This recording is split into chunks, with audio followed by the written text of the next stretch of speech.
It is Thursday, July 24th, 2025, just shy of 7 p.m. here in New York. Welcome to Nighttime Logic, here with Dan Franklin and Jonathan Janz. How are you guys? It's great to see you both. Doing amazing. Welcome back, both of you, to the program. We're anxiously awaiting Philip Fracassi to join us. Maybe he'll join us. Maybe he'll just be the ghost of honor. We just didn't hear from Philip. I know he's been traveling and he's got a lot on his mind. So, hey, maybe something happened. But I think he's just doing fine. Maybe it's a time zone thing. But you are here. Thank you for everyone for tuning in. This is Nighttime Logic. Nighttime Logic is the place or the places and the parts of the stories that are felt but not heard. We're going to talk about some great upcoming horror and science fiction books coming out from our guests. But first, I'll ask everyone to introduce themselves. Dan, you've been here before, and please tell us a little bit about yourself to someone who hasn't tuned in yet. My name's Dan Franklin. I write books and I make books pretty. That's pretty much my life. I work at Cemetery Dance Publication as design editor. I get to handle all sorts of books that come through us, and it's just fantastic. It changes how you look at the world, seeing so many different stories and so many different, trying to coordinate them to make them all look like what their spirit is. And I love it. And I write books. I've been writing for an unsettling amount of time. They were really terrible back when I started, but I've done it for long enough that I've gotten better. I was going to say, not only do you make looks pretty, you write some pretty damn good books too, Dan. I just didn't want you to sell yourself short. True. And I like different, especially things with mythologies and like the reimaginings of stories. I have things with mummy stories or mermaid stories, or I have one with a golem just coming out in a couple weeks, I guess, a month about. But yeah, I like that sort of putting a different emotional imbuing and a different reimagining of the mythologies, and I just love all that stuff. Welcome back to the show. We're looking forward to talking about. We're going to hear a little bit of Steel Machines in just a bit. And hey, you too, welcome back to the show, Jonathan. Jonathan, tell us, someone who might be the uninitiated, if there's anybody left out there, please tell us about yourself. Yeah, hello, and thank you, Daniel, for having me. And Dan Franklin is very modest, but he's a fantastic writer. Mm-hmm. So if you all haven't checked him out, please do so. I haven't read Steel Machines yet, but it sounds awesome, and it's got a killer cover. So I bet it's as awesome as all his other stuff. So I'm a horror author, and I have 2 things coming out in the next. I'm sure we'll talk about this at some point. In the next couple months, I've got a story in the Stephen King anthology, The End of the World as We Know It, which is in the world of Stephen King's The Stand, with an introduction written by Stephen King. That comes out on August 19th. And then on September the 16th, we've got Veil, the sci-fi horror from Blackstone, which I might like more than anything I've written so far, at least that's out there in the world so far. So really excited about that. And that's probably all you need to know about me. So those are all the things you need to know about for this summer. 2 eagerly anticipated releases for the summer. Looking forward to talking about those. I'm just gonna throw in that Daniel Braum, he has a collection coming out in a couple months that's really good. Nice. Who is this guy? Oh, I guess, thank you for doing that, because I always forget to introduce myself. I'm so eager to go to the show. But I am your host. I'm Daniel Braum. I'm an author of Strange Tales. And I guess what you need to know about me is, thank for coming from the guy who makes the books look good, Dan Franklin over at Cemetery Dance. I do have a book called Phantom Constellations coming out. It's a short story collection coming out in November from Cemetery Dance. We've been calling it behind the scenes the Constellation of Dans, because it is Constellation in the title. Dan Franklin is the editor. I'm the author, and we're reunited with the fantastic cover artist, Dan Sauer. Oh, it is another Dan helping some too, so there's actually a 4th one behind the scenes. Oh my gosh! Who's the 4th one? The Dan Hawker. He still helps out some, so he's been helping along the way. So if your name is Dan and you're involved with this book, please let the Constellation of Dans know so we can add you to our circle here. I'm the really pale one, though, like the really pale one. You're the pale one, and I'm the not so well lit red one. But enough about our complexion, Dan. So I'm so glad that Jonathan mentioned the cover of Steel Machines because do you have a copy of the book that you can? Yeah, I just got them. They just arrived yesterday. Oh, hold that closer to the camera. Let's just see the glory that there. lighting is unfortunate, but here we go. Yeah, but sorry, go to cemeterydance.com or Amazon or wherever you can see it. But is that Vincent Chong, if I'm not mistaken? Yes, Vincent Chong did the cover. He's really good. I love him. Tell us about Vincent. Why did you pick him? He has a lot of where he does a hybrid blend of different styles, and it might be hard to see, but the cover has, I want the idea of it as a reality fading into schematics, because it's about a thing that's been sort of patched together, built in an attic based on old schematics that the main character's father made. So it's so that I want to be able to blend those two together, and it was a long shot, but I went and harassed him, and he's such a nice guy. Like I thought he was going to give it like, yeah, but here's the thing is I also don't want to do that because you gave me very little time. And now he was all on board. He did sketches along the way. He was so nice and so enthusiastic and supportive. I love the cover. And I love that, just what you said about it, how it's schematic, yet it looks, it has that blend, and it also does look fearsome. It still has that schematic, but that bit of an edge to it. And you mentioned when introducing yourself, your love of reimaginings and your love of mythology. Your first book, is it Eater of Gods? Is that the title? That was you delved into Egyptian mythology, and Down by the Sea is mermaid mythology. Where did the inspiration for Steel Machines? I used to do a lot of Krav Maga, which is Israeli fighting stuff, and a bunch of them would tell stories about the golem and that kind of stuff, and it just always stuck with me. And it's such a powerful idea. It follows the Frankenstein type of thing of building and responsibility, but it also can be a protector, or it can be, and it's almost like a loaded gun. And then the idea with the book is you put it in the hands of an 8-year-old kid and put him in a desperate situation, and what they do then is, they're holding something that's it's a lot of responsibility and a lot of danger, and they don't really understand what they're faced with, and things just keep getting worse. It's built in World War II sort of situation. I'm being disingenuous because I know the answer, because I'm fortunate enough that I did read some of the book already, but this is a historically based book. What's the time period where it's 1945 or 1944 to 45 Prague. So it's a Jewish orphan who's in hiding after his parents are killed, and he's living in a little attic hideaway, and a family moves in below, and he's been building a golem up in the attic and hiding up there, and he's defrogging, stealing stuff, trying to survive, and a family of people move in that he has to decide whether they're good, bad, how he's going to interact with them, and what they mean to him. Since I've read your work, I know exactly what you mean when you just casually put out there, and things get worse. I know. I've read Dan Franklin. I know where you go, and I know what you do to your characters. So lovers of horror, definitely be sure to check it out.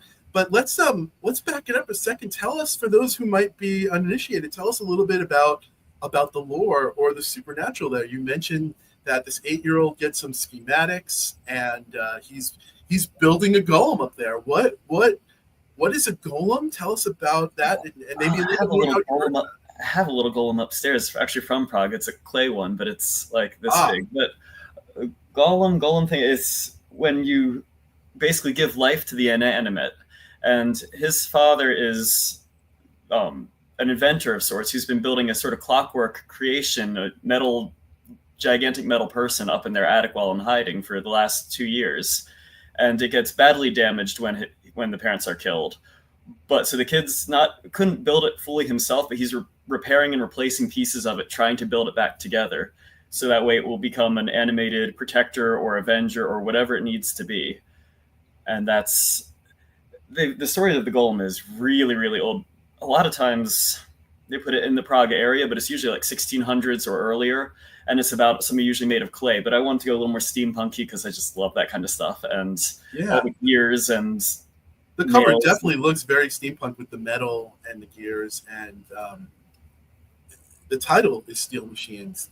I mean, I don't know much about the Golem lore, but I do know that it's I think traditionally a protector, and you've put it in a situation, World War II, where it's just an area ripe with conflict, and you're talking about an orphaned young boy. So it seems like you've really hit the heart of the mythology, but you've not brought it to today's date, but you brought it to a different period in time than maybe we're used to seeing it. Mm-hmm. And yeah, it's protector, and it's a responsibility to, in that if you misuse it, or when you build it, you have to put it to sleep. You have to take care of it. You have to be really responsible, sort of like Gremlins, but not at all like Gremlins. If you don't obey the rules, then Gremlins minus the Joe Dante humor, minus the cute. Yes.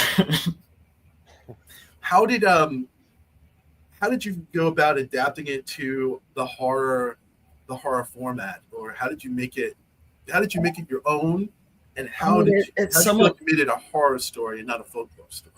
It somewhat lends itself towards, not so much, I mean, when it actually is finished creation, that's more towards the end. Most of the horror is the kid trying to survive and sneaking through his own house that he used to live in when he was 4 or 5 years old. Now he's 8, and he's sneaking around while people are sleeping. And the transformation between being helpless and afraid and wanting revenge and wanting to, and getting used to it, almost getting to the point where you don't really respect the situation for how dangerous it is. Mm-hmm. And 1945 Prague, it got really weird. Unlike most places where it ended as the war progressed, Prague sort of did its own thing, in that after the war was over, it kept going on there. It was the Czech people were in a state of revolution throughout a while, but the Nazis didn't give up. Hitler was dead. They didn't give up. They had surrendered. They didn't give up, and they were attacking their own city. And it was a bizarre final period to the entire war. And wow. Circles around there. There's the clock that they built, the horloge, which is one of the coolest things ever created. And I mean, they built it in the 1400s, and it shows the planetary positions. It shows everything you could know about time and about what humanity even amounts to. Lust and greed and wanting to refuse death and live on and have another minute. And it all centers around that. So it kind of pulled together in a fun way. It's such that astrolabe, or whatever you call it, is such an iconic image in history and in fiction. Did you see that for yourself? You mentioned you visited Prague, or you had a golem. My mom did. My family did. I don't do much. I stay in my basement, hence the subterranean grub pallor. I don't like going outside all that much. My parents went to Prague, and all I got was this lovely golem that I'm going to write a book about. They gave me an 1.5-inch tall golem and a bunch of books on them. So, I mean, you can't complain about that. So, hey, without further ado, can we turn it over to you? Can you set up what are you going to read from? What part of the book? I'm just going to read the first chapter, I figure, because that way I don't have to fumble through. I mean, I'll fumble through it. Don't get me wrong. I've heard Janz do readings. He's amazing. I'm not too as practiced, but I'm happy to just try from the start. We're excited to hear it. I'm going to turn it over to Dan Franklin reading from the forthcoming Steel Machines. Alrighty. So, like I said, I'm Dan Franklin. This is Steel Machines, just starting out with chapter 1. Otto woke to the sound of boots on the floor of the foyer below. And even before his eyes had fully opened, he knew the nightmare had at last spilled over into reality. His parents were already awake, their panic broadcasted the darkness and the quiet rustle of hushed words and hurried movements, muffled white noise sounds that did nothing to mask the steady thump, thump, thump from below that thundered in time with the rhythm of his heart. His pajamas tangled around him as he struggled half upright. The footsteps reached the stairwell and began to climb. "We have to do something," his mother whispered. "You have to stop them." "It'll protect us." His father's voice was a low rumble in the dark. "This is what it was made to do. I built it for a reason." "It isn't real. It's just a pile of junk." Her desperation carried an electricity to it, sent a prickle like centipede legs across the greasy mop of hair that covered Otto's scalp. Otto pulled the sleep from his eyes, squinted to find familiar shapes in the faint candlewick glow. As cramped as the attic was, the shadows still managed to swallow the light. The steeply pitched roofing allowed for a single small window above them, but any glow from the moon that might have found its way through the shutters was choked in clouds, and only the winter chill leached in. The knight shivered in anticipation as the flames stirred. "Papa?" Otto asked. His father hushed him, slashed his finger in the air as if silence would do any good. A familiar movement that Otto sensed more than saw. The men below had come various times across the last 2 years, but never like this. Not idle wandering or inspection this time. Now they moved with purpose. Otto's mother hunched close by, a vulture's silhouette. Her hand found his and squeezed, but the clammy dampness of her palms granted only meager scrap of comfort. Her breath was sour, the sweaty warmth of her skin held an almost feverish intensity. He huddled closer just the same. His father, gaunt face lost among the tangle of beard and shadow, turned away from him, toward the sprawling heap piled up against the wall, toward the monstrosity he'd been building for the last 2 years. "You need to have faith," he said. "Faith and will." The footsteps reached the top of the staircase. Otto's vision still hadn't fully adjusted, but he could imagine his father's creation clearly, every detail in sharp relief, as familiar as either of his parents. He'd seen it every day, watched it develop from a skeletal frame into the hulking form it now held, a crazed collection of cogs and gears, corrugated sheet metal and welded wire that knelt on steel-capped legs yet still towered above them. Oversized brass-rimmed goggles made an approximation of eyes that glinted from up among the rafters. The open palms of its hands, forged from a car's chrome wheel caps and as large as Otto's torso, ended in the fingers of soldered metal hangers and shoe tips. They rested facing upwards on its steel-plated thighs in a universal gesture of penitent submission. Nails and bolts sprouted in a jagged force from the joints, glinted among the symbols his father had etched into the scraps. "God built the first man from clay," Otto's father had told him once. "Wait and see what this can do." His papa fussed over the etchings, mumbling unfamiliar words as he toiled. Not the sort of Hebrew that Otto knew from his classes, at least. He'd heard his father practice it enough to recognize the sounds. A collection of glottal consonants that once made Otto think of tumbling rocks, but now made him think of steel-wheeled train cars, of the ugly clack of guns fixing into position, of the rattling laugh of men with no mercy in their hearts. Otto wondered how many of them were down there. Impossible to say. It didn't really matter. There were too many. "Mama?" A squeak in his voice ignited his terror. "Hush, Otto. Mama, don't let them..." The damp hand released his shoulder, clamped over his mouth instead. Her fingers gripped his jaw like a vice. "Hush," she said again. The candle snuffed out, and the darkness was complete. The only sound left was his father chanting his quiet, ugly words, not a language for men at all, and the parade of boots leading down from the hall into the library. His father continued, but his voice quavered, and the strange sounds tumbled over each other and fell apart. He started again, but Otto's mother cut him off. "Quiet!" At last, Otto's father paused, held his breath. Otto did too. The hand across his mouth squeezed tighter, mashed his lips into his teeth until he could taste bitter blood. The boots stopped. Muffled voices muttered below, confusion replacing the urgency of their ascent. A stray bit of moonlight leaked in for a moment from the window above, gave a passing glimpse of the pitiful home that had been Otto's world for over 2 years now. The bedsheets hanging from the rafters that divided the open floor into rooms to give the illusion of space. The mattress with its dresser beside it became a bedroom. The dining room was a small table that they used for eating, an ugly little battery-powered radio sitting beside the candle. Most of their meals consisted of flat bread or crackers and cans of bland, murky soup. The bucket of human waste in the far corner was a bathroom, stained wooden edge peeking out through the gap in the curtain, the smell always slightly present regardless of whether his father had freshly emptied and cleaned it in the toilet of the house below. Years reduced into a monotonous, unyielding days, with little to eat and less to do, colors extinguished one by one and seasons reduced to either the uncomfortable Prague summer heat or the infiltration of biting winter winds. Otto had almost forgotten that there was another way to live at all, that there might be a life beyond the flinching from footsteps and desperate late-night vigils in the dark. The threat of the voices below paused for just long enough for him to feel ashamed. When the clouds once more swallowed the moonlight, Otto breathed a sigh of relief. The men couldn't find them. Not like this. Not tonight, not now. Not so helpless. It wasn't right. It wasn't fair. They'd done everything his father said to do. The war was supposed to be ending soon. Both his parents agreed on that, and these days they agreed on so few things. His body felt puny, strengthless, pathetically weak. His bladder spasmed and warmth spilled down his thighs in a wet rush, and he wanted to cry, but he knew it wouldn't do any good. He wondered if those men below could hear the suffocating crash of his heartbeat through the ceiling. Silence reigned downstairs. They hadn't left. Otto could feel them, could detect their presence in a subtle, instinctive awareness that wasn't tied to any particular sense. They were waiting then, searching. A tiny metallic clink, a spring or screw or something, gave a musical tinkle as it toppled among the trays and plates and armor of the makeshift man, thudded to the ground and rolled, impossibly loud in the stillness. Otto squeezed his eyes shut despite the darkness. His pajama pants clung wetly to his thighs, already growing cold. He tried to pray, but he couldn't remember how. Couldn't think of anything beyond, "We're not here, we're not here, we're not here." Something thumped to the floor in the room below as if in answer. Then another thump, and another. Books torn from the shelves and thrown aside, swept clear from the bookcase that stood as a final barrier between them and the men. Movement again, voices, and louder this time. The sound of metal biting into the shelves, tearing into the wall. The first streak of artificial light slipped through the cracks like water through the hull, and then the men below began bellowing, the braying of dogs with cornered prey.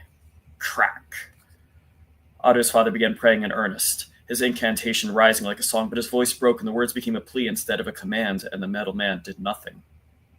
Otto's mother let go of Otto, darted toward the creation, and crouched beside it. She wrenched part of the plating back and gestured at the dark hollow inside. "In," she said to him. "Go. Now, Otto, run." Otto gave one last glance at his father, but the man ignored him. His hands were flung up above his head, and he shouted something, an unfamiliar, ugly phrase. Then Otto obeyed his mother and scurried over, threw himself into the breach headfirst, squirming and grunting squirmed and grunted as he pushed himself deeper in among the spider webs and grease and dust that clung to his teeth and stung his eyes, pushed him harder against the jagged edges that clawed at his skin. She pressed the plating back into place, and then Otto could only see through a small gap in the baking sheets that made up the metal man's belly. The men poured up the stairwell in a wave of electric light and sound, their uniforms a dull slate gray, the color of iron. The weapons in their hands looked cut from the night. The attic lit up like noon. His father turned to the intruders, snarled the words again, and he was answered by the crack of a gunshot. He hit the ground, one hand grasping at his throat. Blood spurted through his fingers, spilled out in a rush, pulled beneath him as he twitched and kicked and shook. His eyes rolled wide with panic until they found Otto's, and there they stayed, staring back through the gap at the boy. His hand relaxed before his expression went slack. The halo of a flashlight's beam crowned his face, a face Otto had seen laugh and weep, smile and frown, only now the slate was clean. His father's face no more than a mask, a flawed imitation. Two boots, black with polish, planted themselves next to the body, and the shooter crouched down. Otto's mind was as paralyzed as his body, and he watched without comprehension as the man inspected his father, noted the dead man's gaze, and followed it until he was looking in through the gap. His eyes widened in surprise, but then his smile did too. His teeth looked like pale stone among the shadow. The man opened his mouth, and then someone stepped in beside him. A hammer lodged itself, clawing first in the middle of his face with a wet, hollow slap. Otto's mother gripped the hammer handle, jerked it upwards, and the back of her head blew out, and she toppled stiff-bodied to the floor. Sound receded beyond a shrilling that burrowed through Otto's ears and into his brain. Chaos and the jumping flashlight strobed across him, across the attic, poured their dizzying confusion down his throat in a drowning wave. His mother. She'd held his hand in the field at Letna Park, pressed the wheel of a kite into his hand. The line tugged, snapped, jerked at as the red sail heaved its way up to a flawlessly blue sky, the kind of blue that artists painted pictures of, the kind potters stained their wares, the kind of blue he'd seen in synagogue drawings of ancient kings. For that one perfect moment, he'd stared upwards and all his mouth open, the spring wind licking around his neck as the kite pulled on him, and he felt as if it might lift him up after it, as if the straining cord was a direct tether between him and some sentient cosmic force instead of simple wind. In that moment, he believed in God and love and forever and any good thing that offered itself. And then the kite yanked its way out of his hand, and he laughed and chased after it. And she'd run with him as it sailed across the open rolling field of yarrow and daisy speckled green toward the Vlatva river beyond.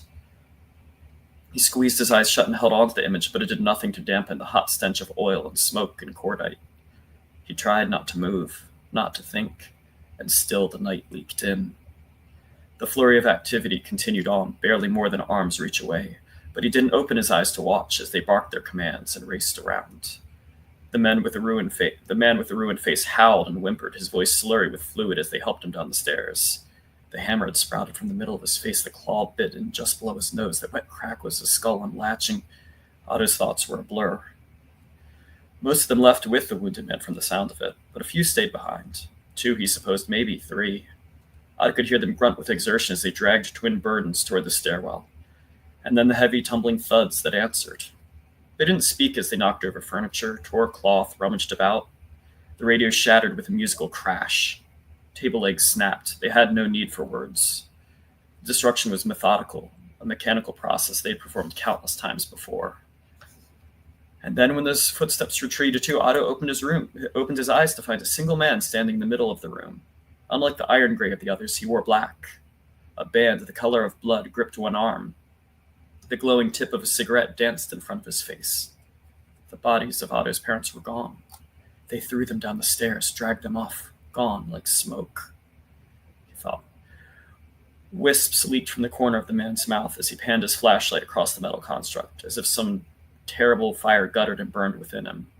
A blaze of illumination glinted through the gaps in the metal armor, razor-edged starlight cutting through into the dark cage where Otto huddled. Otto's breath fluttered, shallow, soundless gulps of air that stank of violence. The world spun on a bent axis, twisting senselessly. His mind snapped to blank, empty of prayer, of hope. He simply waited, a feral animal frozen in place by the majesty of inescapable death. The flashlight's beam climbed to the face of the metal man, to the smooth, dispassionate expression that Otto knew too well. Like the face of his father, the face of a corpse, the face of God. Otto held as still as he could, glad he'd wet himself earlier, because now he had nothing left. He held his breath as the killer watched, waited, just beyond the thin divide of metal. There was nowhere left to run. The smoking man unslung his gun and raised it, and Otto had a single moment to hope it was an empty threat before he opened fire. The attic reduced to a strobe of blinding light and a hammering blast of sound, so loud that Otto thought he must have screamed, but the sound was flattened beneath the cannonade. Beaten metal dimpled against Otto, formed spikes that pressed through his nightshirt as bullets whined and plinked. Some caught in the metal, some ricocheting freely. Something tugged his left ear, left a stinging white flare of lightning that seared his jaw. But then the gunfire stopped. The metal man sagged, bowed under its own weight, and collapsed, taking Otto with it. The plating peeled back like the lid of a cannon, his cheeks smacked against the wood panels of the floor. Split metal dug into his ribs with cruel, jagged teeth as some piece of the construct squeezed the air out of him. He did not dare try to raise his head, could only watch in stunned terror through the exposed opening as the flashlight swept down toward him, but the light caught the smoke and caused the air between them to glow, reduced the killer to little more than an inhuman silhouette. The figure bellowed a laugh, turned, and left. Otto's ears rang too sharply for him to distinguish the footfalls, but the vibrations of the boot steps on the floorboards faded. Without the flashlights, there was nothing much to see by. There was nothing much to see. The red gave way to black. Merciful darkness reigned supreme. Otto wasn't sure how long he waited, barely breathing. Time lost its footing, the world itself blurring as if he were trapped in some nightmarish middle ground between reality and confusion that might never quite loosen its jaws. Finally, when he couldn't stand the pain of weight pressing down on him, he planted his hands and pushed himself upward with what feeble strength he could manage. For a moment, he wondered if he would be able to escape at all, or if he'd stayed trapped inside the metal cage until he was just one more corpse. But the fall had jarred the gears loose, and he managed to drag himself through the wreckage. His fingers gripped rungs and cogs as he crawled, brushed their way through the tattered copper jackets of bullets, their heat long spent. He squeezed his way out and rolled onto his back, stared up at the shutter-shrouded window. The haze had dissipated some, enough to make out the desolation by the scraps of moonlight. His parents were gone. Even their bodies were gone. His home was demolished, reduced to a violated shell of ruin and death. The golem lay in a broken heap, hands and legs splayed, head fully detached. Yamach Shemo. His father had shouted it, and destruction had followed. Otto didn't remember ever learning the words in any of his lessons, but he understood what it meant. His father had issued a command to the construct, and it had done nothing. Yamach Shemo, Otto whispered. Not simply to kill, as he knew other words for that, Ratzach and Harag and Shamad, but to destroy completely, to let their name and memory be forever erased. Something shifted among the heap. Not just the ruination settling either. The sound was deliberate, the creaking groan of effort. It took Otto only a moment to locate the source, the golem's hand. No longer did it rest palm open in the center of the pool of blood his father had left behind. No longer did it signal its acceptance. It was clenched into a fist.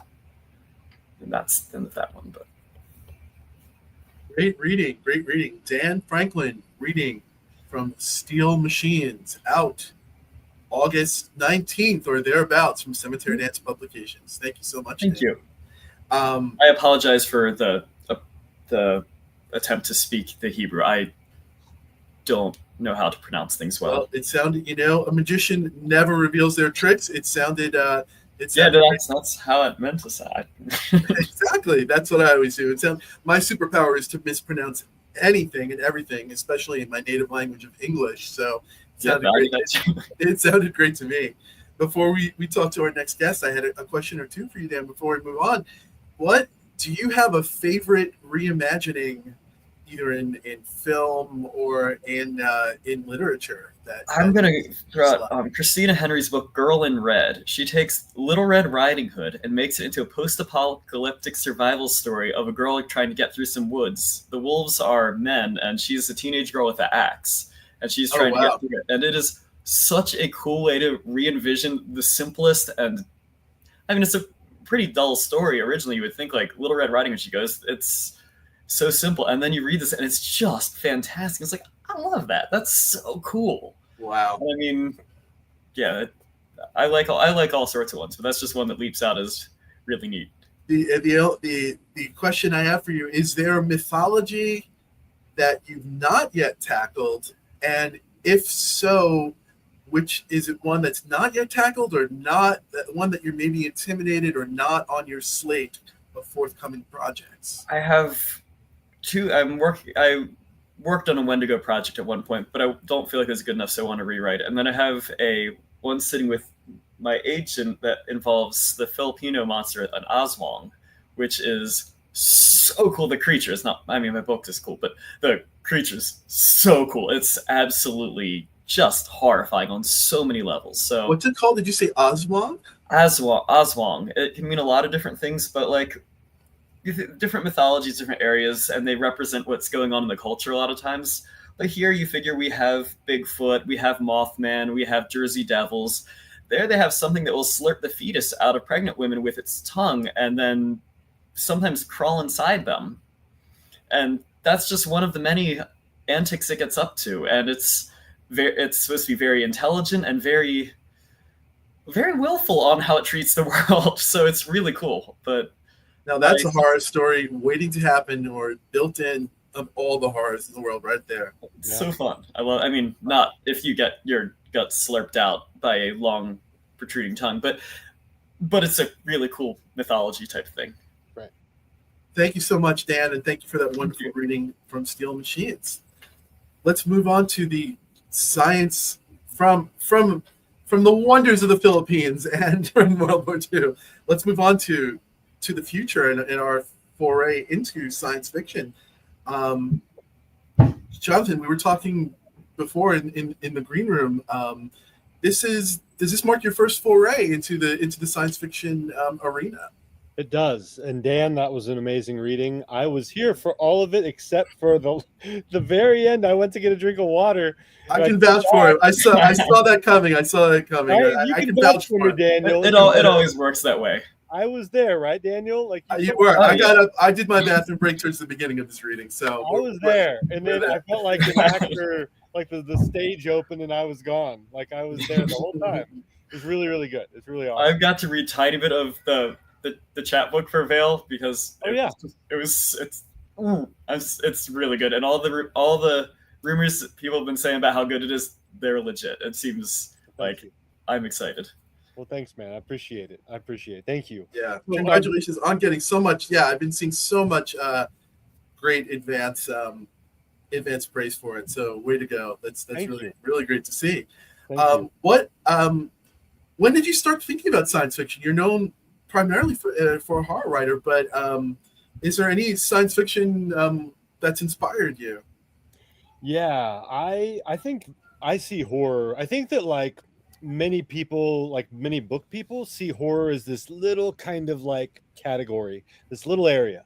I see horror as like this monolithic kind of cloud hovering over all the others and encompassing all the others. Like I love, Yes. like you talked about different mythologies, Dan, which I agree with. And you were talking about different world mythologies, right? And I think that that's one thing. Horror is extremely multicultural and diverse in that way. Horror is like you can have love stories in horror. I love a good love story in any story, but in horror it can be really, really fun. The familial stuff, like that's right there. That's very much part of horror. It's like any direction we want to go. Like yours sounds like it could be also categorized as historical horror to a degree, right? And I dig that. Like I love that horror can be in any time. It can be in the future. And so for me, Daniel, I think that like sci-fi horror is just one of the many areas that's enshadowed by that monolithic cloud. And I'm so glad that you said that. Yeah, I think horror is the genre that plays nicely with most and all of the genres, and depending how you look at it, horror as a modality, horror as an emotion, horror as a mode, it's just naturally present everywhere, whether you say it is or not. So maybe it's a bit artificial to say, oh, it's horror sci-fi. Well, yeah, it's clearly Veil is a sci-fi story, but maybe there are just some sci-fi stories that will shy away from or chicken out of the horror.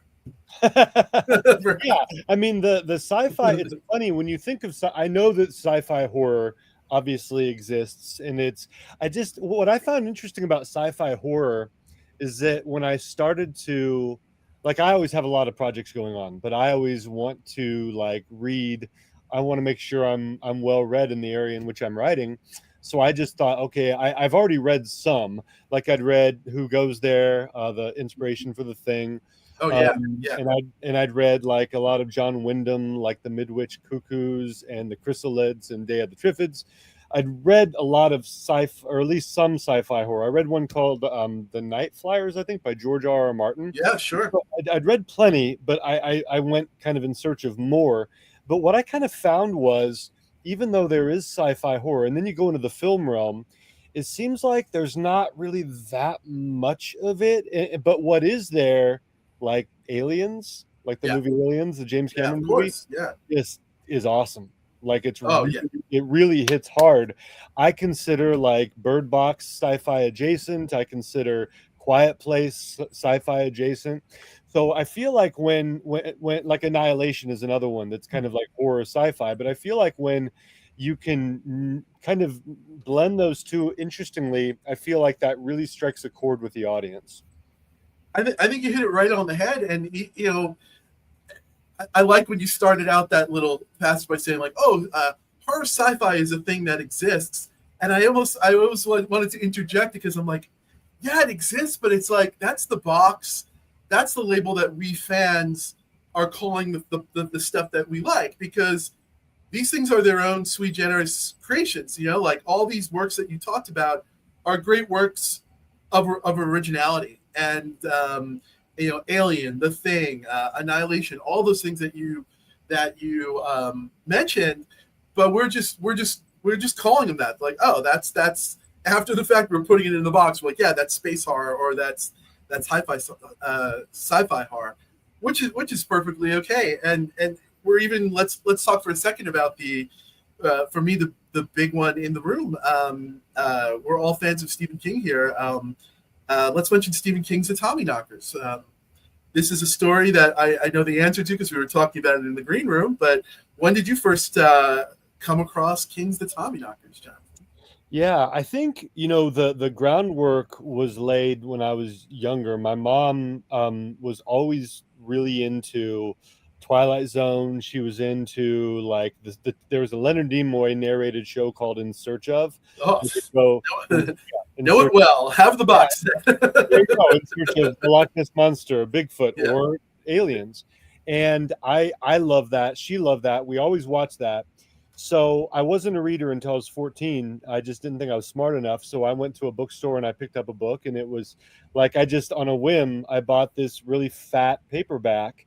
And it was Stephen King's The Tommyknockers. And I only got it because I'd seen some King movies. Like I think by that time I'd seen The Shining, I think I'd seen The Dead Zone and really liked it. So I knew King wrote scary things, which appealed to me.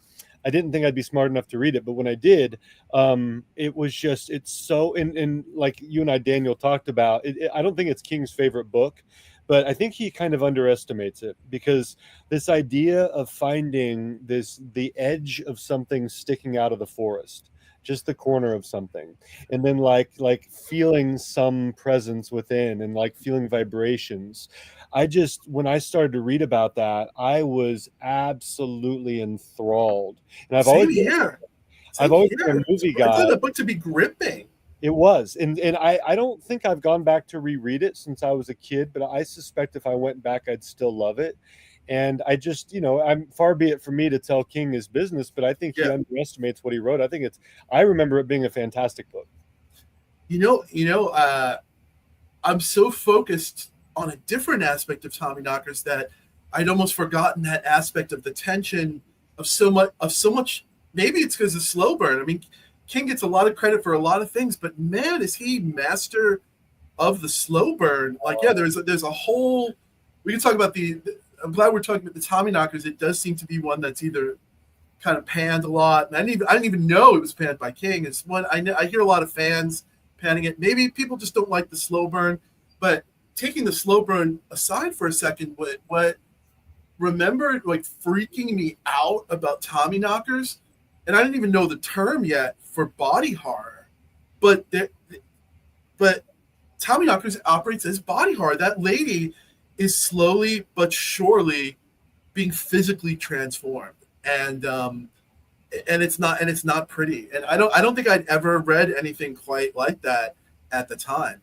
And so, we don't even need to call it science fiction horror. I mean, that's just horror. That's horror. There's the horror of the unknown happening, and the violation of the mind and violation of the body.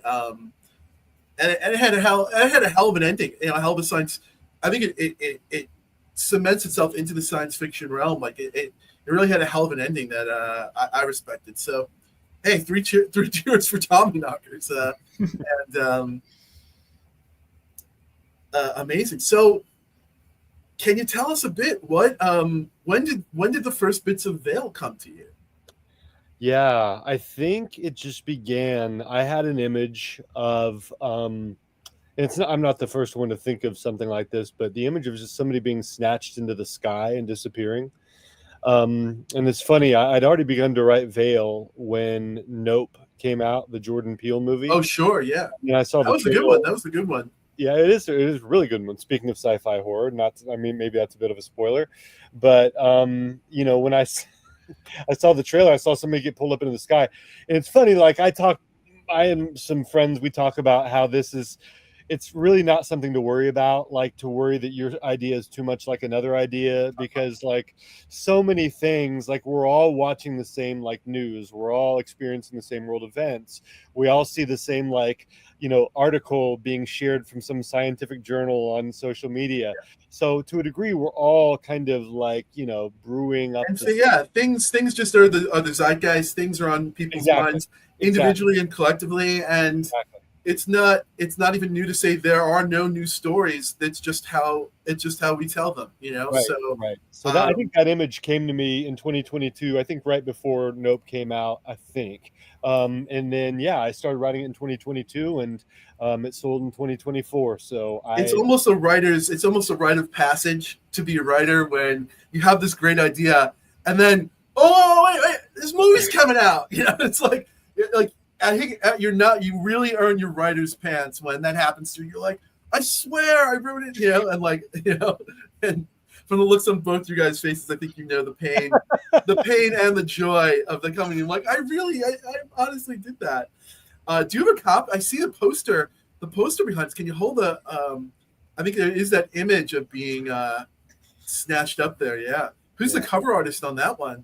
She is named Candace Edwards, and she has been, I tell you what, I've always appreciated cover art. I've always appreciated cover artists. My favorite probably ever is Matthew Revere, this Australian guy. He did the Dismember, the Children of the Dark series. He's certainly one of my favorites.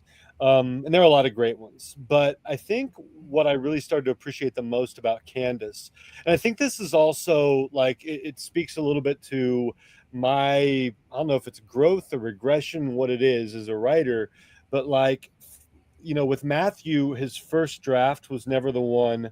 His first design was never the one that we went with ultimately. It was always like, well, that's kind of neat, but what if you did this? Or could you come up with something else? And Matthew was always super cool about it.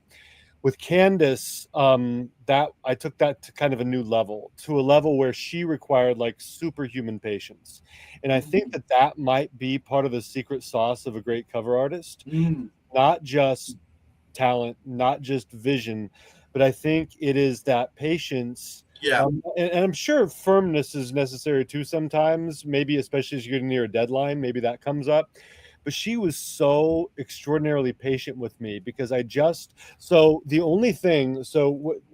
her a bunch of like inspiration pieces and a lot of like ideas. And the only one, she made like 16 covers initially. Wow. The only one that I mean, she's very creative, but the only one that spoke to me was this iteration of this. And really the only way that this is like the one that she sent me was it was like kind of bisected here across there, and the claw was coming through, and that was it. The colors were completely different. There was no like person down here. The text was completely different. So it was really different than where it is now.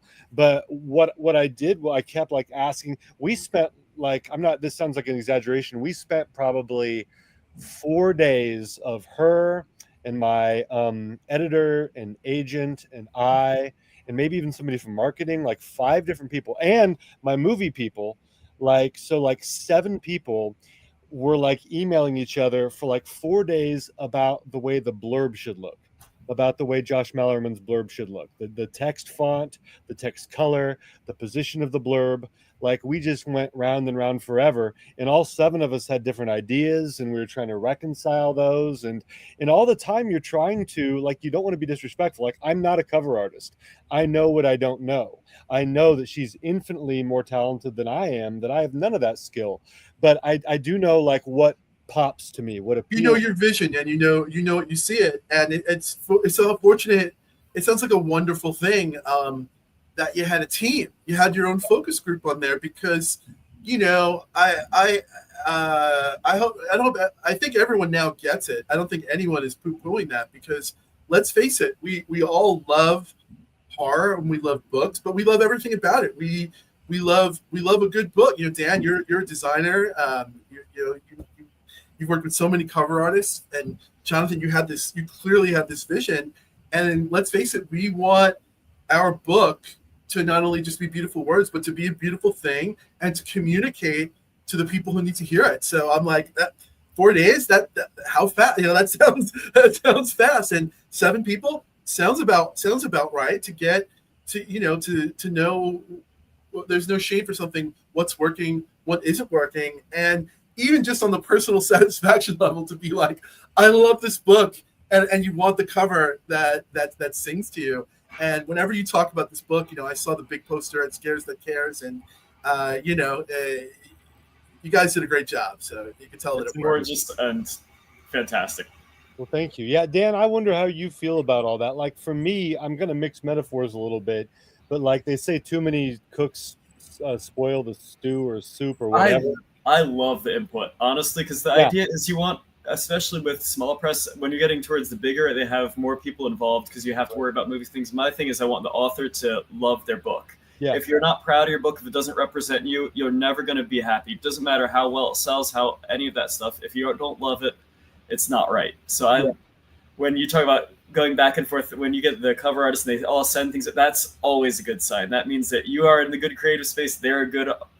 Everybody's doing their thing. And I mean, the way that turned out, it says everything you want. You get the kind of abduction grabbing, you get the sharp contrasts. It almost looks like looking over a horizon, like from space, looking over the edge of the planet kind of thing. It has sci-fi, it has horror. It is phenomenal. And I love readers react. And we're all talking about it from the other side, but there's just when you're talking about how you make that magic, but when a cover is magic, you see readers are bombarded with covers, And I've had covers that don't speak to readers, and I've had covers where, oh, someone stops and they may like that cover that might not read the book, but you can tell when a cover grabs someone's attention. So like piercing the veil, reaching across that whole, it's like the themes of it all fit in so subtly and so I don't want to give, I haven't read the whole thing. I've only managed to coerce people into letting me read parts of it, but it's really cool, and I don't want to give anything away, but the cover fits and it's awesome.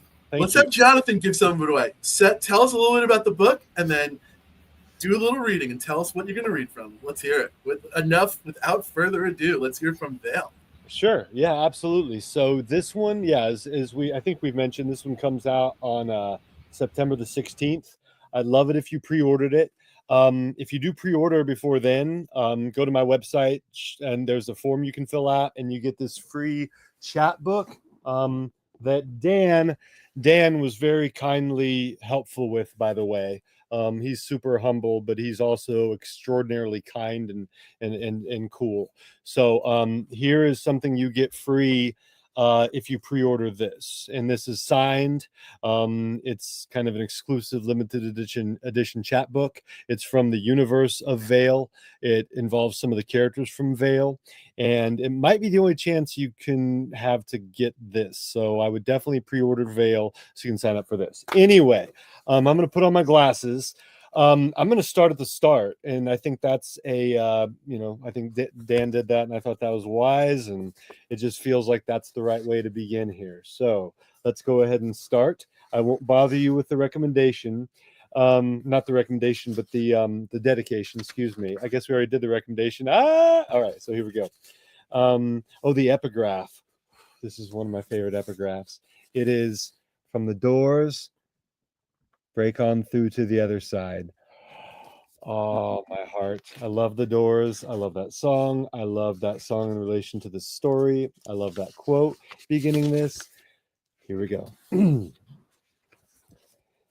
I hold the front door open, but my 15-year-old doesn't even glance at me as he brushes past. I tell myself tonight will be good for us. It has to be. Sam goes back to his mother's in a couple days, and our week so far has been about as fun as a catheter insertion. At least the night is clear. It's nearing the end of May, and the precious few months of non-shitty Indiana weather are just beginning. I step out onto the porch behind him and draw in a luxuriant breath. You believe school's over? Sam doesn't answer, just crosses the yard, and I have to hurry to catch him, my bum leg slowing me down. We move side by side up the road, but I might as well not be there. I bought ribs, I tell him. We can grill out tomorrow when your friends are here. Can't go to the park after curfew, though, he answers. Damn it. I want to tell him 1,000 things that even in normal times, which these are decidedly not, I can't just give him permission to break the law. The Hollow closes at sundown. So if I let him and his buddies venture there after dark and their parents catch wind, I'll be the negligent father who lets the kids run wild. What's next, John? Gonna buy him beer? If my son and his crew would simply sneak out the way my friends and I did at that age, all would be well. But Sam is honest, and he has to ask permission. No virtue breeds as much trouble as honesty. Drew's dad lets us have fun, Sam says. I consider a subject change, an upcoming movie, or even a fucking knock-knock joke. But I know he won't be deterred. So I say, as non-confrontationally as I can, you'll still have a good time. There's the fire pit, the trampoline. Too old for the trampoline. You could play basketball until 11.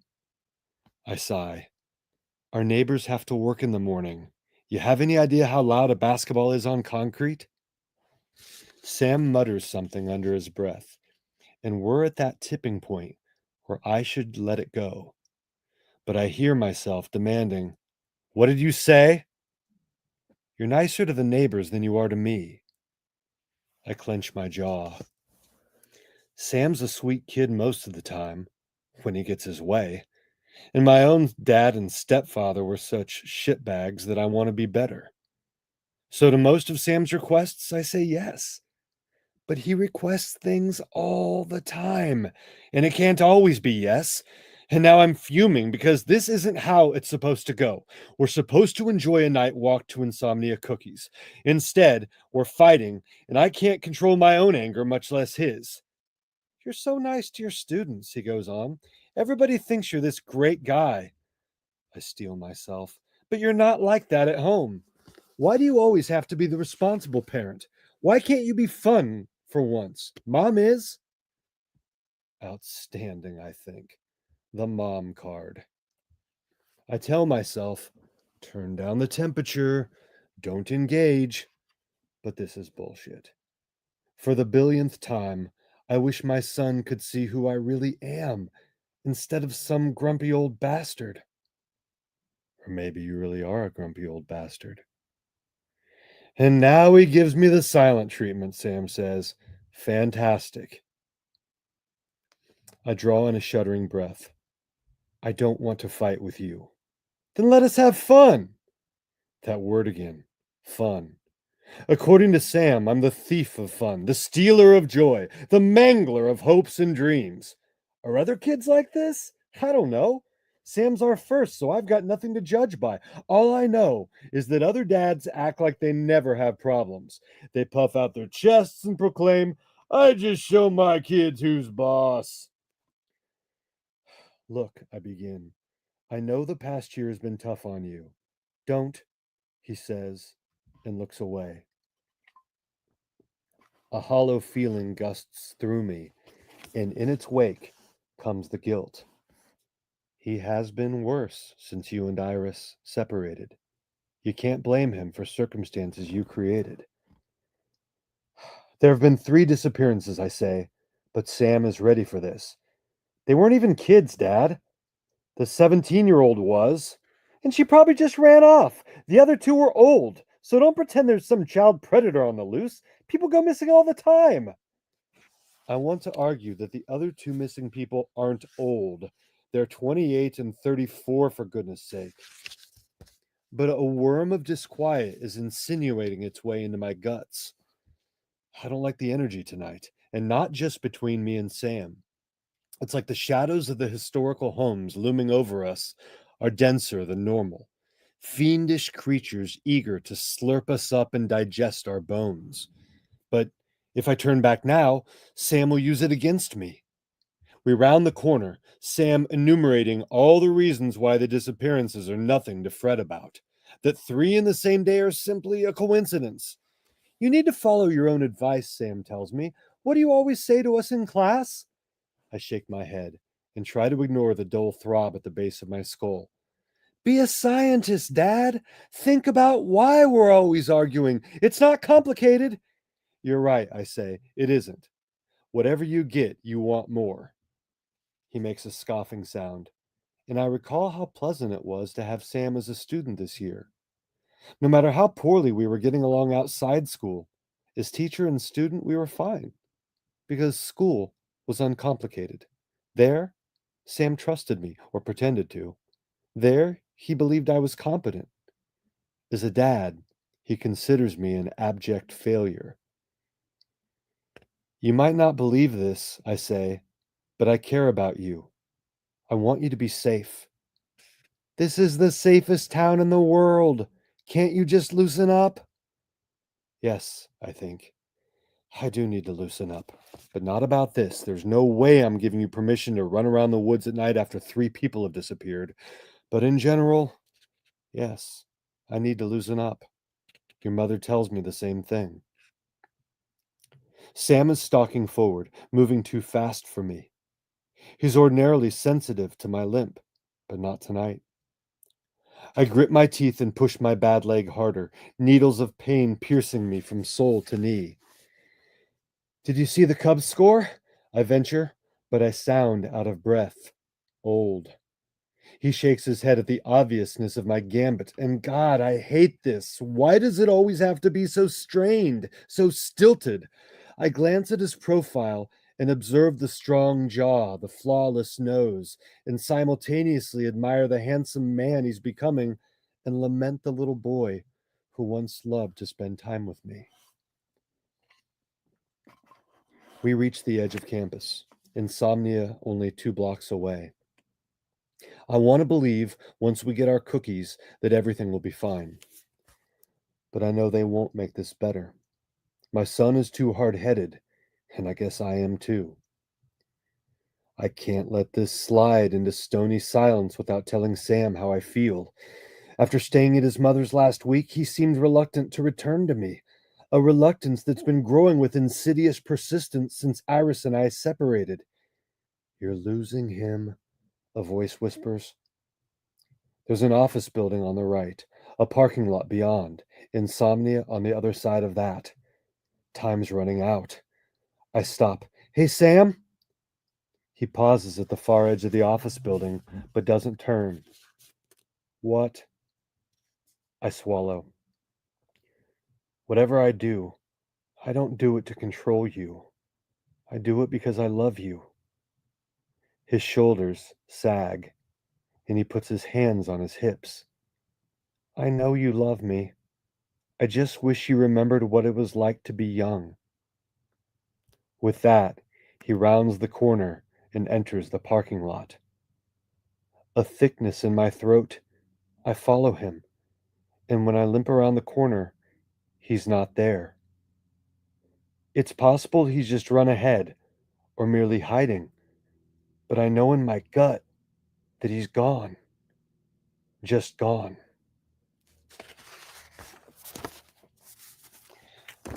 It was Jonathan Janz reading from Veil, out September 16th. Is that Blackstone Publishing?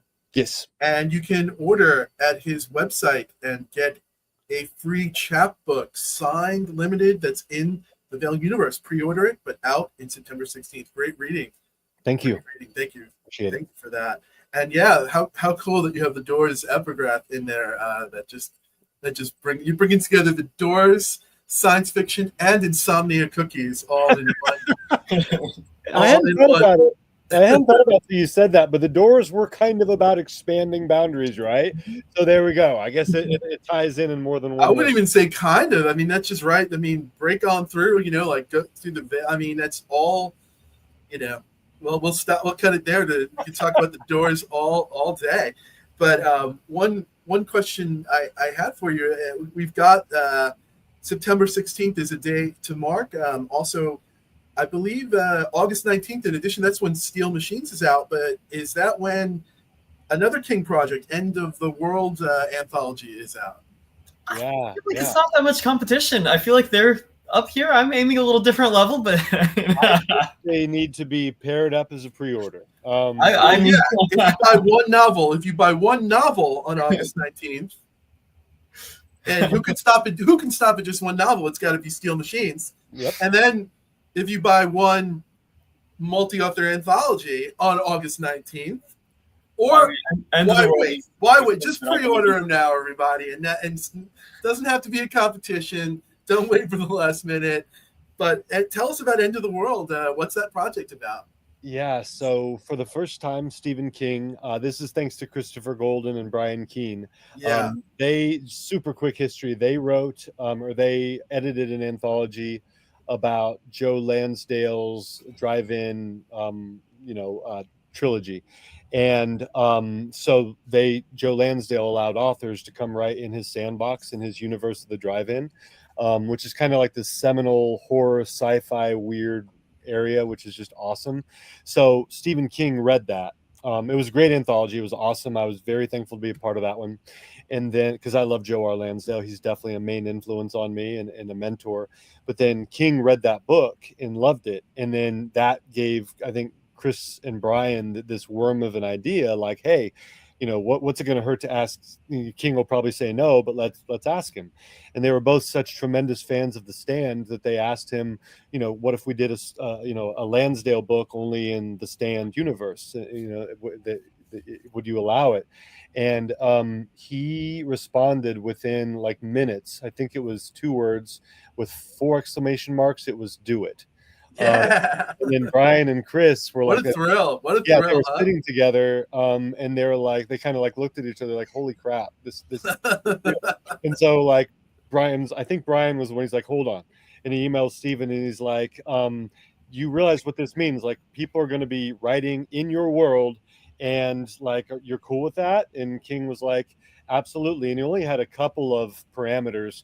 Like, I think one was that they could not make the main characters like Stu and Larry the main characters of their stories, which I don't know. I mean, I think that's pretty cool anyway. I think it's cool to go a different direction anyway.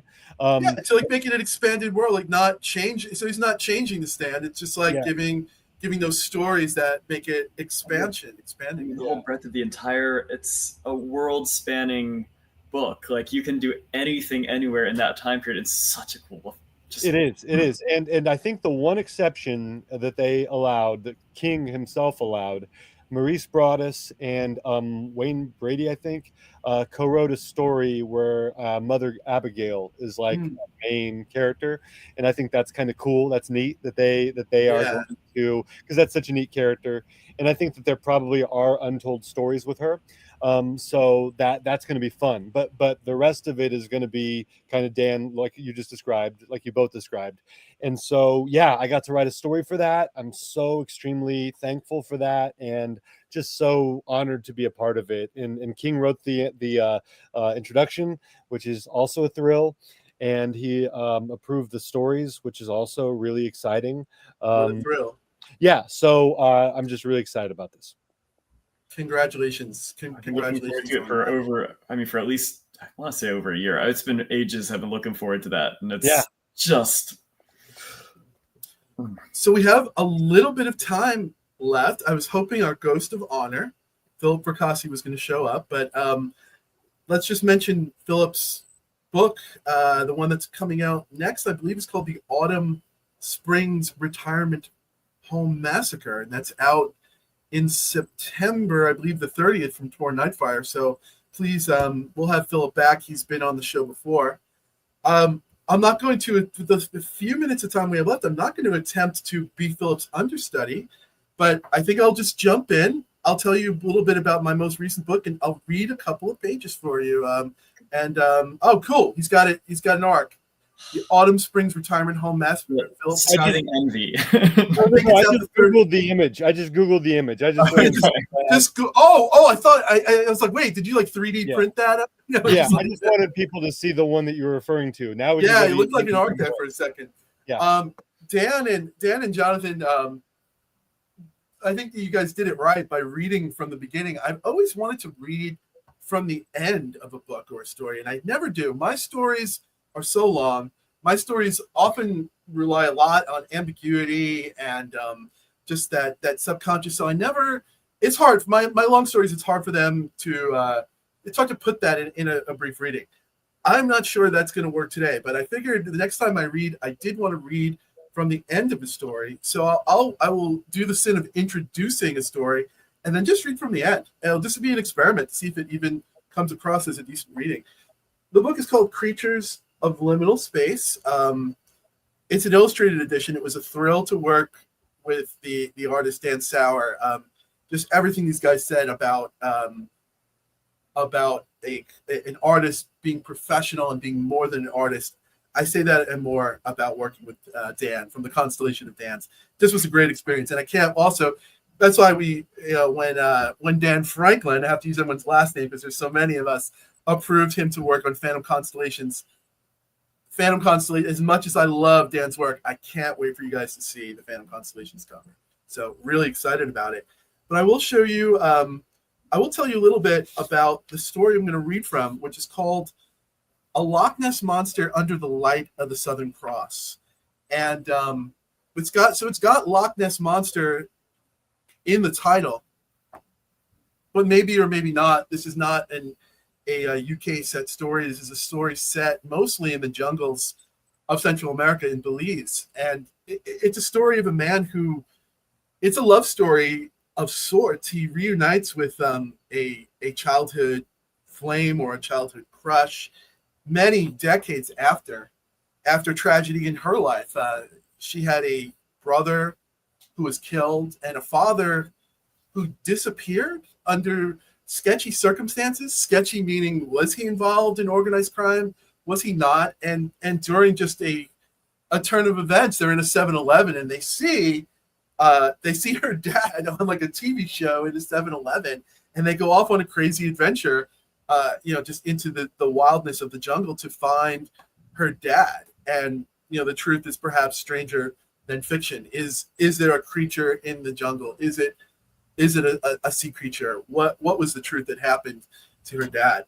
I'm not sure if that's enough for any of this to make sense, but I'm just going to read the last few pages and just going to break the mold and see if reading the end of a story works. So I'll turn it over to me. This is the end of A Loch Ness Monster Under the Light of the Southern Cross. I feel like I am behind Mr. Thompson's shed all over again, and he's caught me with Lena.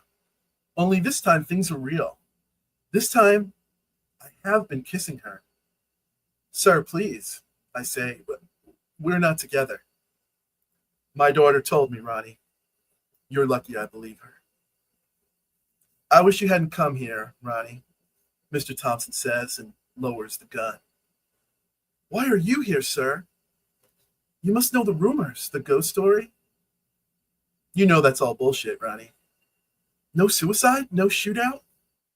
Mr. Thompson paces, and I wish he would say something. I glance into the water. It's clear and motionless. I wonder where Lena is. Is she okay? I built this place, Ronnie. Me. The canals, the houses, the strange bottles and books and greenhouse, all his. You built all this, yet it's empty. Why? I have my reasons. Because of the sinkhole? You saw it? I lie and say I have not. Come on and tell the truth, Ronnie. Did the Taniwa speak to you? Speak to me? No. What are we talking about? He paces some more, then sits on the ground, the same spot Lena had chosen. He directs me to sit. I'm nervous about how close our feet are to the edge of the water. When I met Lena's mother in New Zealand, I wasn't much older than a boy. In my time, after school, you became a soldier or joined the merchant marine. I found myself in a place a lot like here, near where Lena's mother grew up. Something was in the water there? It told me I would marry Lena's mom, and we would have 3 children. He's fighting tears and getting red in the face, like he was that day behind the shed when he flipped Chris Eisman over the fence and broke his leg. I'm scared of the gun. It never told me the pain I would know, that I would lose at Haka. When I told my wife, she had a name for it, but she said such things weren't real, like the thing in Loch Ness. Mr. Thompson, I never got to tell you. I'm so sorry about it, Haka, about everything. He produces a thick bundle of cash tied with a band from his back pocket. I never thought I'd be gone for good, Ronnie. I know how I let Lena down. I know that now. I just thought I could find it again. It would know what to do. It would know how to make things right. Weeks became months, months became years. I want to tell him it's never too late. Only I don't know if the words are true. I know the weight of years he speaks of, how time can wear on us, how we still might look like the people we once knew, yet there really is nothing left. Ronnie from next door. Belize is beautiful, such a beautiful place. Here's what you're going to do. You're going to take Lena around. You're going to tell her that her old man is just what he appears to be, an old salty bartender who invested his money like the wealthy barber did. Tell me you understand. Yes, sir. I got it. He hands me the cash. You're never to come here again. Not to the bar, not to the complex, not to this cenote. Don't come back. If you do, you won't find me. When you leave me, you will take Lena to breakfast and you'll be on your way. Do you hear me? The name of the restaurant, he says, is the one the old couple told me about. I stifle my laugh because I realize Martin Thompson is a man used to giving orders, a man comfortable with that gun. Had there ever been a liquor store that he worked at all? I believe everything he said about Loch Ness and New Zealand, and I know the stories about these condos are true. Only he is the criminal. He is the ghost. I know what that feels like, and I hate that his life and what he has done makes a kind of god-awful sense to me. I have a million things to ask him, but I don't dare say a single thing other than, "Yes, sir. I will do as you say, sir." I put the wad of money on the bed next to our packed bags. So that's where he ran off to? To go find you? Lena says. He wanted you to know that your mom never wanted for anything. That her account was always flush, more than flush. He paid for the house, for your school, for everything. All these years, she knew? I don't know that. She was taken care of, though. All these years, and I couldn't find him, she says. It would be cruel to ask if she knew what she was looking for, or if she even knew how to look at all. So I remained silent. Back when we were kids, she says. Do you think they were pushing us together for a reason? I'm careful with what I'm going to say next.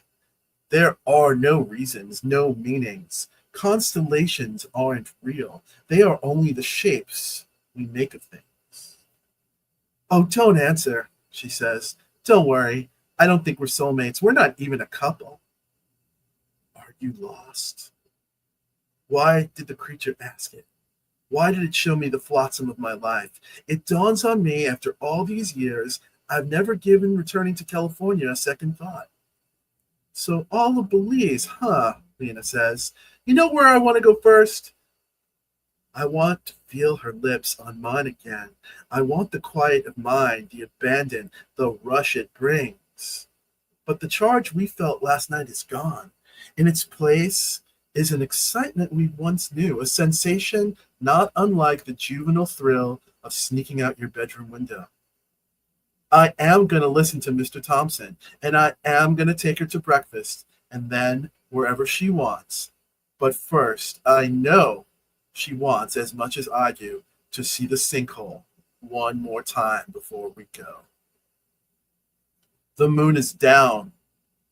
The sky is dark. We almost don't realize that Lena's dad is still there at the edge of the sinkhole, another slender shape among the silhouette of the trees. I gesture to Lena that we should turn around and go. She refuses. We remain perfectly still in the dark of the tree-covered path. There is nothing left to do but watch him standing there. He must be looking into the water.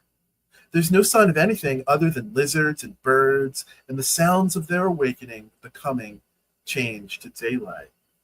Lena's dad shifts, and I see he's holding his gun. As he lifts it to his head, I bring my hands over Lena's mouth and eyes. Thankfully, he lays the gun on the ground. I remove my hands from Lena's face, mine, all apologies for the forceful way I tried to shield her.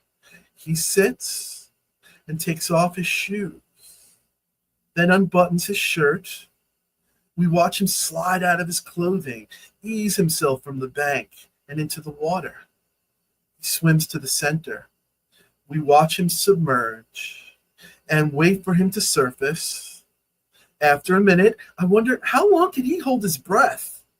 After a few minutes more, I wonder if there was any way we could have missed him come up, though I know there is none. He's gone, just like before.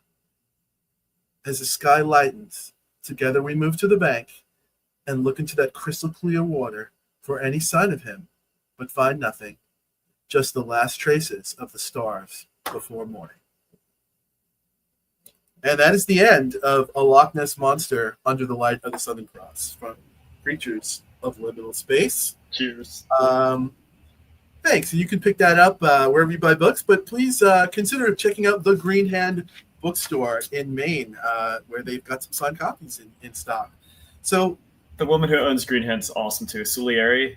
Oh, yeah, Michelle Sulieri, and she helped me launch the book with my friend Rudy Dorneman last week. So yeah, you can tune into Nighttime Logic. You can hear more about Michelle, her work as a bookseller, a artist, and cryptid researcher as well. So yeah, that's the Green Hand Bookstore.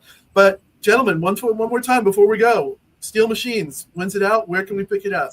August 19th, you can get it pretty much anywhere. It'll be in some stores, I imagine. I haven't really thought through all of that. I mean, I have it on Ingram, that kind of stuff. It's online through Cemetery Dance. I doodle on things if you want. I inscribe it to people. I do whatever that I like drawing. So you can get that inscribed through Cemetery Dance website. It's a kind of cross between I'm Legend and Caging Skies is the idea. All right, fantastic. And that is August 19th. And Jonathan, Veil, it's out September 16th. And where can people pick it up? Yeah, September 16th. I just followed Green Hand Books. I went to Instagram, and that looks really cool. Yeah, check out the Green Hand Bookshop, and it's a great indie bookstore. And yeah, it looks really cool. They've stocked a bunch of your stuff there. Oh, well, then I love them even more. Yeah, clearly they have brilliant taste. So you can get Veil wherever books are sold. For signed copies of that, you can order one from Second Flight Books in Lafayette, Indiana. But order it from wherever you want. Pre-order it especially is really helpful. And then again, if you pre-order it and fill out the form on my website, you get that free signed limited edition chapbook, which is in the same universe. So there we go. That sounds awesome. And you're at Books and Brews? I will be. Are you going there? Yes. Nice, brother. That'll be awesome. Is that the 2nd of August? Is that coming? Yeah, that's real soon. Is that the Books of Horror event up in Indiana? It's just you mentioned Vail made me think of it. It's like it's nearby. Yeah, very near. It's like an hour from me, which is amazing. So cool. Yeah. Summer horror fun. It sounds great. You can pick up these great books. What great readings you guys did. It was a pleasure having you two back on the show. We'll have to have you back again. Everyone who tuned in, thank you so much for coming and listening to us. Have a great rest of your evening, a great summer, and come back next month. My guests will be Sarah Langan and Brian Evanson for more talk about liminal space and horror. Nice. Signing off. Take care until then. Good night, everyone. Dan and Jonathan, stay signed in, and we'll see you then.